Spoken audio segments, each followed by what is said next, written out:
It's Local Edition. I'm Brad Pomerance in the San Fernando Valley today. And guess what? Stuart Waldman is here. He is the president of the Valley Industry and Commerce Association, known as VICA.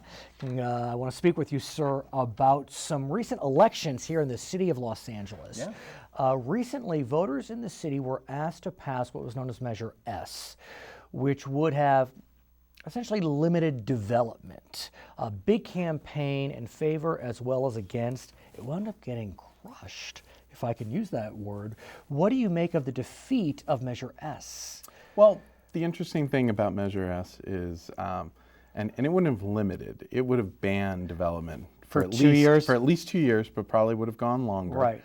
I think the voters said no to NIMBYism. Right. Not in my backyard. There are a lot of people, they don't want anyone building anything. They don't want anyone driving through their neighborhoods. They don't want anyone parking in their neighborhoods.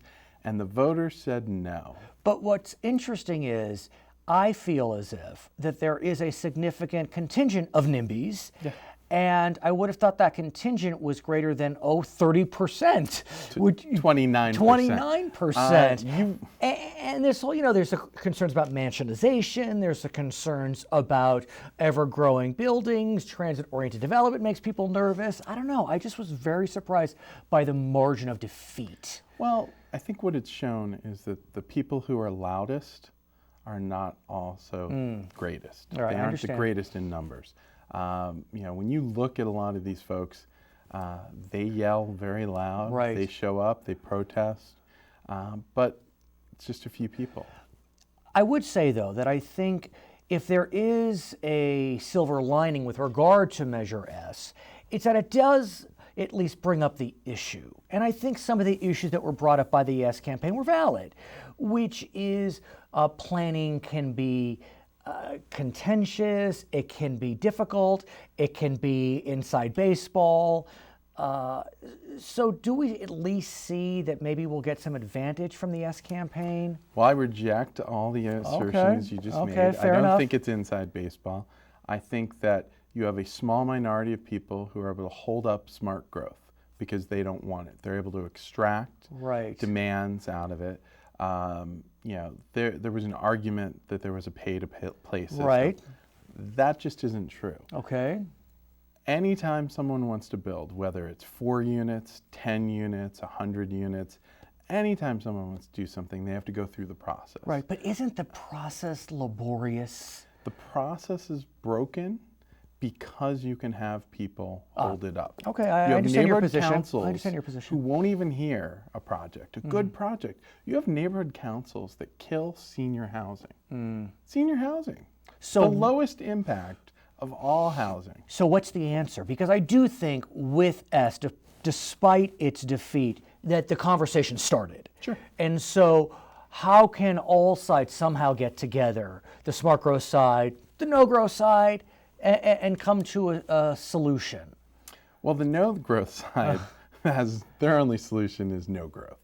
How about slow growth side? So the slow growth side some of them are reasonable. The fact is there are areas where we need to build housing. Right. There are areas that it's a luxury. Well, in some ways you're being understated because we really need to build housing. I mean, you know better than I that we need about 250,000 units in all of California a year. We're lucky if we get 100,000. Yeah.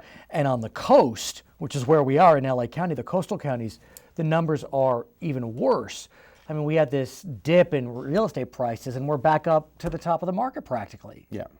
Yeah, look, we need to build. We need to build affordable housing. We need to build market rate housing. LA County right now has a 2% vacancy rate. And if you're not building, you're just making it worse.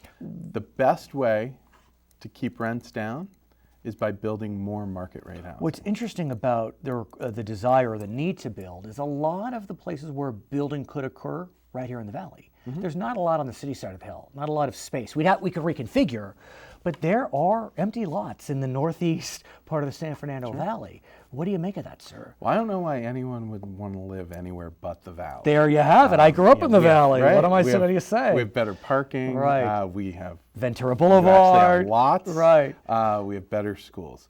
But we also have a lot of people who are NIMBYs. Right. They started out opposing busing. I remember those days. These are the folks that, and they're still alive. Alive, I know them. Yeah. But let me ask you then, because part of the concern about continuing to build up the valley is transportation. Sure. Because you want to get on that 405 or the 118, or it can get maddening.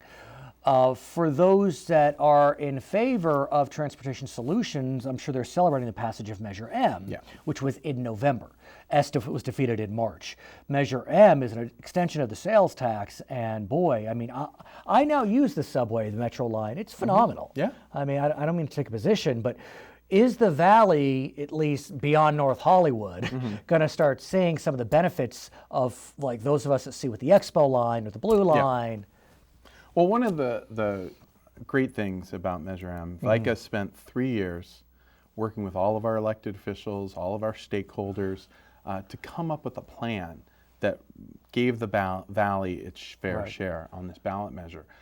It includes the Sepulveda Transit Corridor, which we're probably going to see rail. Is that the punch through? Yeah. It includes rail along Van Nuys Boulevard from the Metrolink in Sylmar all the way to the Orange Line in Van Nuys. It also includes upgrading the Orange Line and converting the Orange Line to light rail. How quickly will we be alive when these lines are upgraded? Yes. We will. Well, I will. You will. I think don't know. You're a little older than me. Just a little bit. Look, it's Van Nuys will be starting next year.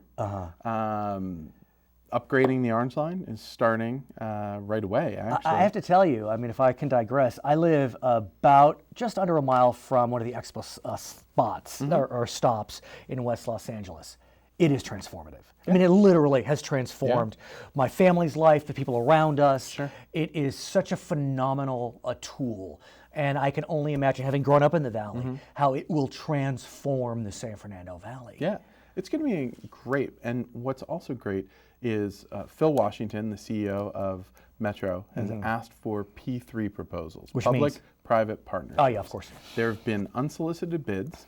I believe there are 3 for the Sepulveda Transit Corridor, and there's been 1 for the Orange Line conversion. What's great about those is that gets, when you're using private money, you get those built ahead of time. So it's going to speed up those projects. Well, how will you will see it. Yeah, how will that work though in terms of revenue splits, costs to the consumer? To be determined, I guess. Sure, TBD. Well, so the bids are sealed, so we can't see them. Some of them may be very realistic, some of them may not be. But will the price point still be the same as other Metro services, for example? Like TBD? It depends on what the proposals are. Because I would hope that we can have a unified pricing structure. Sure. And the one thing that's nice about the Metro now is when you switch lines, you're not always having to pay for a different line. I mean, that's kind of the DC model or the you're not going to have a private train, so to speak. You are going to have certain revenue streams, be it development rights, be it splitting the fares, potential for HOV lanes. I understand. Or HOT lanes. Yeah, I hear you. Right. Yeah. Okay, I want to thank you for joining us. Congratulations. I mean, VICA seems to be on the winning side of a few ballot measures against S4M. And his name is Stuart Waldman. He's president of the Valley Industry and Commerce Association, representing interests for the great San Fernando Valley, where we are today. I'm Brad Pomerance. It's Local Edition.